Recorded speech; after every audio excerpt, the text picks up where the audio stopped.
Alright boys, it is time for the next HUD draft. We are doing worst shooting in this one. Just gotta love the low attributes. Make it harder for me. We're starting things off with the left winger. We're hopping right into it. First 5 cards is what we can choose from. Lowest shooting stat, and it is gonna be a tie between 88s. Daniel Sedin, Jonathan Huberdeau, and Brandon Saad. So we get to pick one, and the tiebreaker goes to the one with the coolest art. So that's going to be the player of the game. Jonathan Huberdeau from the Florida Panthers is going to be the first card on the team. So not a bad pickup. As the worst shooting HUT draft, we get somebody with almost an international player of the game with a player of the game card. So not a bad pickup for the first player. Okay, moving on to the next center position. The very first center position for our team, lowest shooting overall. Ooh, it's going to be Gabriel Villardi from the Stingers of the OHL. 74 overall shot, but hey, you know what? We got to pick him up. Let's do this. Completing the first line of forwards, we're moving on to the right wingers.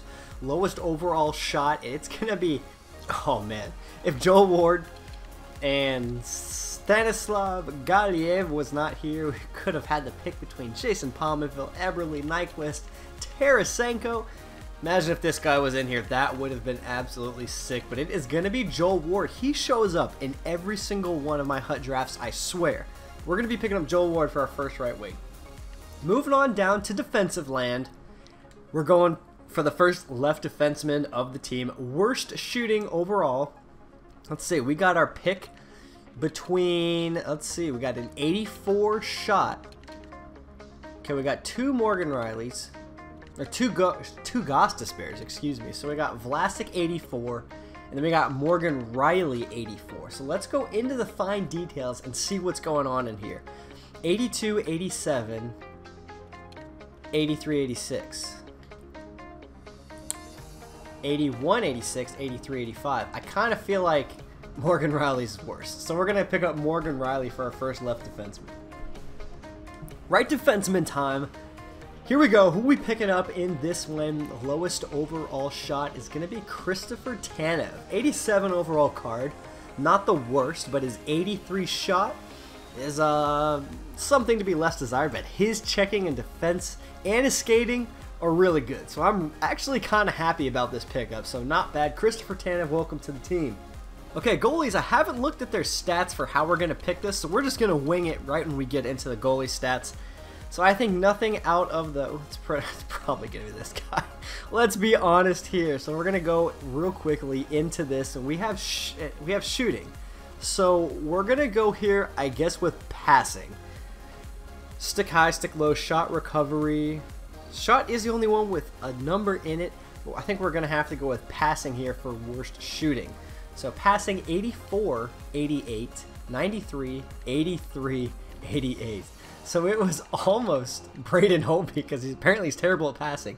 84, but it's going to be Richard Bachman out of the AHL. And he plays on the, can't read what comets those are, but he is on a comet of some sort. So Richard Bachman, we're picking him up. So that is the first round of players all picked up in every position. So we're going to go back to the left wingers. Let's see who we can pick up. Out of all the players here, it's looking like Jacob De La Rose is going to be it. Too bad it wasn't a Series 1 card because he has Team Wheel. But, you know, I'm not too happy about it. His card plays fairly well. So we're going to be picking up Jacob De La Rose on this one. Back to the center position, trying to pick up our second center. The first one was a bronze card, so hopefully we can get some better luck here. And gosh, we got, I mean, I guess it is better luck, but it is a 78 overall Blaine Down. What team does he play on? He plays on the Mighty Roosters. Gosh, these centermen that we're getting. Okay, so Blaine Down, it's looking like you're going to be the next center on our team. So now that we got that POS added to the team, going back to the right wingers, and I'm liking the looks of this so far. It's going to be Leo Komarov. Remember, we have to push it one more to the right if we have a duplicate, but it's going to be Leo Komarov. 85 shot, 86 overall card. So we're picking up Leo Komarov, 86 overall card.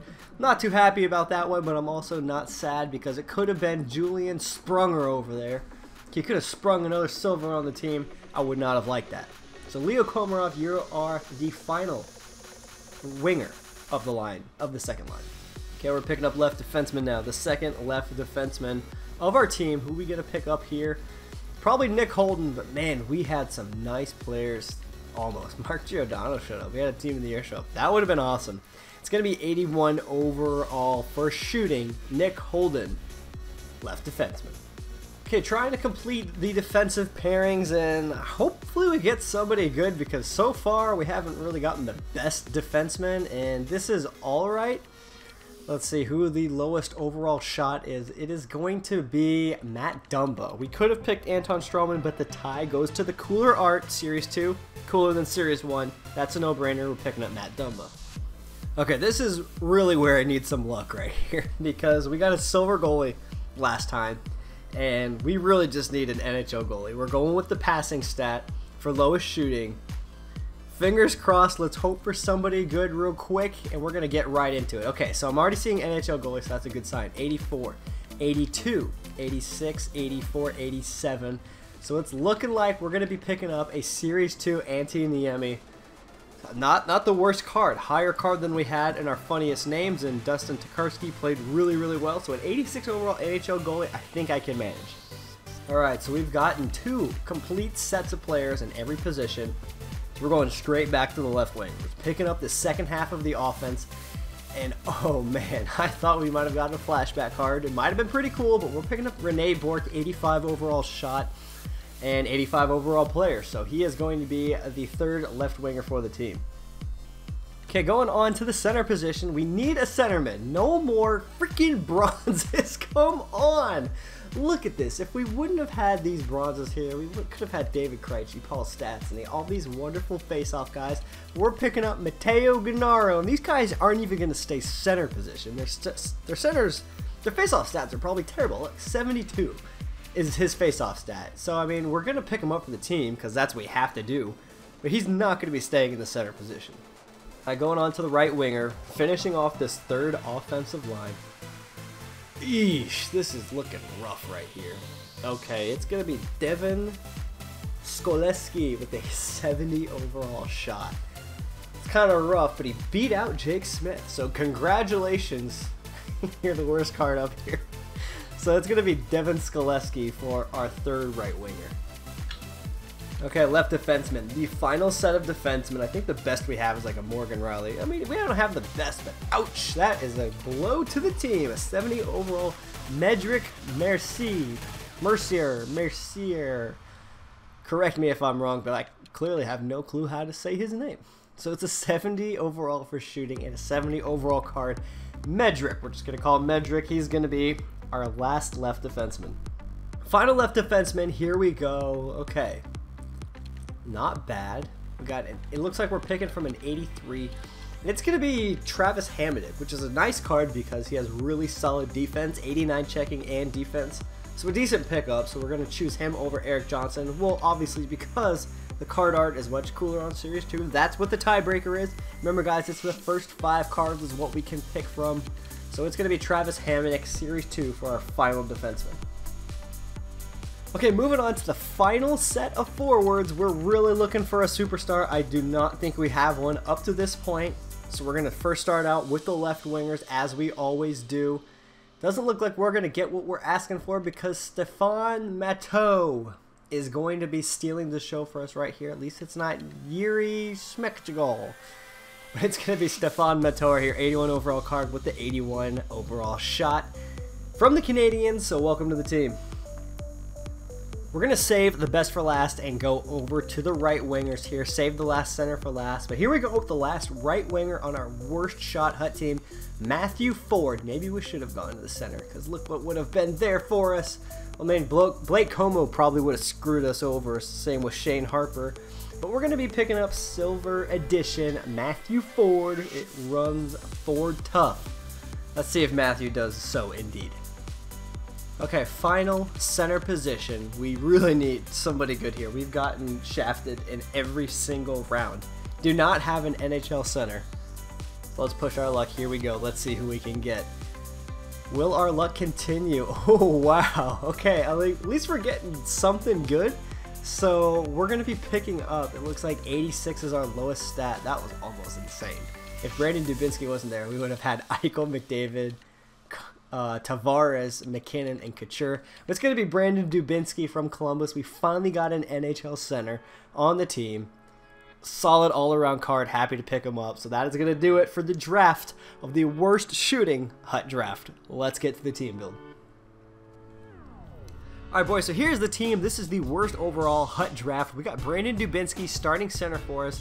Jacob De La Rosa is his first right winger. Then we got Bryce Yetman. Same thing as I said before last time.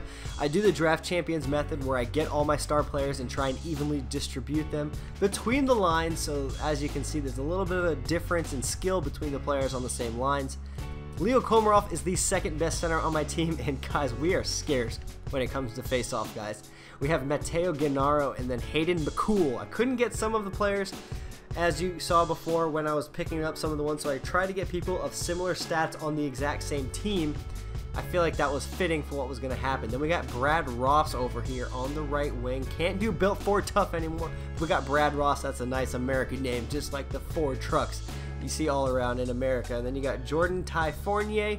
And then we have Joel Ward over here, third left winger. Love having him on my team with Hayden McCool taking the faceoffs.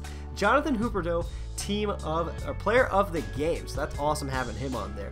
Rene Bourque, Matteo Gennaro, and Jan Kamenko. So we got a very, very interesting fourth line right here. So I really don't know what we can do with them. But then we go over to defensive side of things. Things are looking a lot better. We got Christopher Tanev, Morgan Riley, Nick Holden, Travis Hamonic, and then Matt Dumba, Duncan McIntyre. I actually haven't switched these up, so let's see. What are we going to do with this one? 87 is our best one overall, so we're going to switch him, Duncan McIntyre, to the same line. But since I don't want this guy to be first line, we're going to switch him out with Nick Holden, and then we're going to swap his buddy out as well. So that means that we're going to have Travis Hamonic and Nick Holden up here, 86-85, 86-83. We're going to go ahead and switch Nick Holden back to third line so we can start out with a nice, strong 86-86 pairing. Then go to the 87-70, followed up with the 85-83, but I'm going to take that 85, throw them up there. I'm liking that. That's how we do it. That's how we make the lines. And then we got the head coach, and then we got the goalies back here. We got Antti Niemi, 86 overall. He's going to be taking the starting position. We're going to give a quick look right here through the all the difference. Oh, we are one away from tape to tape. That is definitely unfortunate for us, and we're not going to be able to fill out a team synergy or a player synergy. We are that close to getting a tape-to-tape synergy for the second Hut draft in a row. Unfortunately, we're going to have to go into this one raw. We're going to have to go into this one bare bones. Hopefully, we win this game. Wish me luck. Let's see how it goes. He ran into a 99 Datsun. Let's go. So here we are in Boston, Massachusetts for the next episode of the Hut Draft. We're going up against Dog Fart. So we got two unique names battling it out here on the Division II stage. At least I think it is. But his 99 Datsuk and his Austin Matthews and Jerome McGinley might tell me otherwise. Maybe they matched us up against a Division I player, but nonetheless, we're starting the game here, entering the zone, throwing it back right to our guy, taking it to Riley, and just releasing a bomb. We're trying to get back there. Matt Dumba is playing defense against Austin Matthews, and he just snipes it. Pulls the move that I love pulling on people and drops that one short side up in the top corner. That's Austin Matthews' Movember card right there for you. Getting it done early in the game, 1:15 into this one. He's going up early. So off the next draw, we're going to win it, but then immediately lose it in front of the net once we get clobbered. Niemi throws it into the corner. Iginla goes in after the puck. Goes for the bacon slapper right here, and then Datsuk is there to bat it in the air right over the shoulder of Niemi, and that is the skill of 99 Datsuk. That puck was way over the crossbar, but it waited until it came below it, until it was a legal goal to put that one over the shoulder of our goalie. So that one's 2-0. Originally disallowed, but then called back. So that's 99 Datsuk's first goal of the game. Next draw is coming here when he gets by our defensive. Nick Holden is not going to catch it, but we got Antti Niemi in net, and you bet he's not stopping that one. He's not stopping that one. That is Al McInnes coming zone to zone on that one and putting it in the net with 17.9 seconds left to go in the third period. So that is going to do it for the first period of the game. As you can see, shots in his favor. Time on attack is a little bit in my favor, and face-offs not too separate. So hopefully we can bring this one to a close game here in the second period. Off the next zone, right as we get Dangles right here, he just comes and clobbers me. That's what you got to deal with when you're playing people like this. And then just when you thought you had a good move, he's going to come down and bury that one right past Niemi. It's just so different playing a bunch of bronzes against a team that's so good. I mean, it's still a lot of fun, and you have to try and figure out how to win. It's just so difficult when your guys just suck. But then we got Silver legend Brad Ross making the next play, comes into the zone and manages to lose the puck around all of his players and then throw it wide after faking it out. But it's kind of hard to win the game when the refs are against you. Exhibit A right here. We're going to throw it up to the point. We're going to get absolutely clipped on the play, and you can bet that there's no call on the play. Hard to win when stuff like that is happening. It's also hard to win when neither of us can stay out of the box. For instance, 4-on-3 right here, we're gonna lose the face-off draw and immediately trip them. That's a 3-on-3 in regulation, boys. That's not how you do it. So that's the end of the second period, and as you can see, we're going full nuclear mode. We're going full attack. Hopefully this ends up well for us. We're just going full attack. Leave zone early. Keep him high. We're going aggressive with the forecheck. We're staying on his blue line because we need it at this point. It's 0-4. My goal in this game was to score a goal at this point. I knew I probably wasn't going to win the game. We got to get some small goals here. We got to leave this with some sort of a victory, so one goal was all I was asking for. Start of the third period is where it's going to happen. He's got Datsuk on the opening draw. We're going to win this one. Grossman is going to throw it back to Datsuk, and Datsuk comes in, and oh my gosh, absolutely unleashes that one. And that is the hat trick for the 99 overall Pavel Datsuk, and you got to watch it. You got to respect these ones. You got to throw up a little bit of respect. You can't throw some shade on the hat trick from 99 Datsuk. That's what we expect. And also the assist by Nick Grossman. But then we got the magic happening when Matt Dumba finds a lane to the inside and snipes it over the shoulder of Curtis Joseph right there and ruining his perfect shutout. So it's nice to see the NHL guys coming together. Joel Ward with the assist on that one, feeding it to Matt Dumba. We finally get on the board in that one. So victory for our team, little victories that we need to win this game. And this next player here has to be one of my favorite plays this year in NHL 17. We got the pass that fakes the guy out, and then what a sick deke. Throws it over to Gennaro for the fierce one-timer. We got 2 goals on the board now. Especially one from the Bronzy. That's what I really like to see. And it might not be a comeback in the works for us, but we got the Bronzies on the board. Matteo Gennaro getting the feed on that one. And then we have his player busting around all my defense. I just wasn't fast enough and just burns Antti Niemi. Niemi did not stand a chance on that one. He was still at the hash marks by the time the puck was in the net. So that's going to be a 6-2 advantage for him in this one. And unfortunately for us, it's looking like this one is a bit out of our reach. But then the next play happens from Joel Ward with the pass off the boards, finds Huberdeau coming into the zone, pumps the brake, throws on the U-turn, comes around and into the slot, and then throws it far side and just snipes that one. So that was a really beautiful shot by the player of the game, Huberdeau, on that one. So it's 6-3 now, 2 minutes, 32 seconds left to go. And he is on the power play in this next scene, and it's 5-on-3. After he wins the faceoff, he decides to pull his goalie. Like, you got 99 Datsuk taking your faceoff, and you only pull your goalie after you win the faceoff. Have some confidence in your 99 Datsuk is all I have to say on that one. And he even said after the game, he goes, "Sorry, I was being a dick about pulling my goalie there at the end. It's only after I told him I was a YouTuber and I was putting this one on the internet that he said that. But no harm, no foul. I was not mad about it." And he pulls his goalie again there. And he gets picked off by Brad Ross, the silver legend in this one. Austin Matthews almost catches him. And we're going to guide this one straight into the net. Make sure that we're not going to miss this one. Even though it was kind of a cheap goal and he had the empty netter and he was kind of trolling me on that one, we wanted to make sure we put this game within 2 and that the score looked a little bit better than it actually was. But Brad Ross right there, silver, getting the goal. But that is going to do it for this episode of the Hut Draft. This was worst shooting, and we're going up against really top guys who play in the D1 and have stacked teams. So I say it was a victory for us. We scored 4 goals, 3 of them legit goals, but this is the first loss of the Hut Draft for this year. We've done about 4 or 5 of them up to this point. Pretty good results, but this one was unfortunate, the loss. He had twice as many shots. Time on attack was in our favor. Crazy amount of hits, and he won it. And he had Datsuk, Grossman, and Austin Matthews Movember. So that's kind of what you expect to see with the 3 stars. So I do not know what I'm going to be doing for the giveaway on this one, but just check my Twitter. I'll be posting more information. He had a heck of a record on this one. As you can see, he messaged me, said props with my team. I let him know it was just for one game. It was the Hut Draft. It was lowest shooting, and that team is going to be going away, unfortunately, even though it was so good. But as you can see, he had a pretty good track record, wins a lot of games. So when I saw this, I was like, okay, I'm not really too mad about losing to this guy. It was very strong competition, so we're going to go ahead and check out his team because it was obviously stacked. Had the 99 Datsuk, the 92 Aginla. He has Movi on his team, David Booth, November Taylor Hall, Mike Richards, Lione, Pavelski, and just a whole other bunch of good teams. What's hilarious though is when you look at his defense, he's got Series 2 Parayko and Christopher Tannen. I was really confused with that one. I was like, you got Movi on your team, and then you got those guys on defense. Hilarious. He said he just couldn't find anybody better who played defense, so props to you for understanding what your team was. But this was the team we went into it with.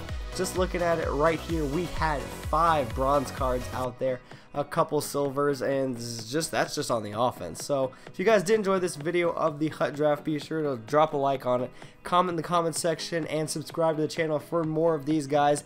And it was a very fun draft. It's always fun playing these games with people who are terrible. I think it's time to switch it up a bit. So instead of doing attributes, let's try and do something fun. Maybe the best mustache, best hair, best smile. Something in the comment section is all what you guys tell me to do. So just drop a line in the comment section and give a suggestion for what you want the next video to be. But once again, guys, this was the worst shooting Hut Draft, and unfortunately it was our first loss of the series, but it's going to happen eventually, and I'm glad I was able to go down to somebody as skilled as that guy. So we are 2-1 in the season of Division 2, and once you guys give me the next objective for the Hut Draft, we'll be able to go for the 3-1 in Division 2. But once again, guys, this was PackDaddy.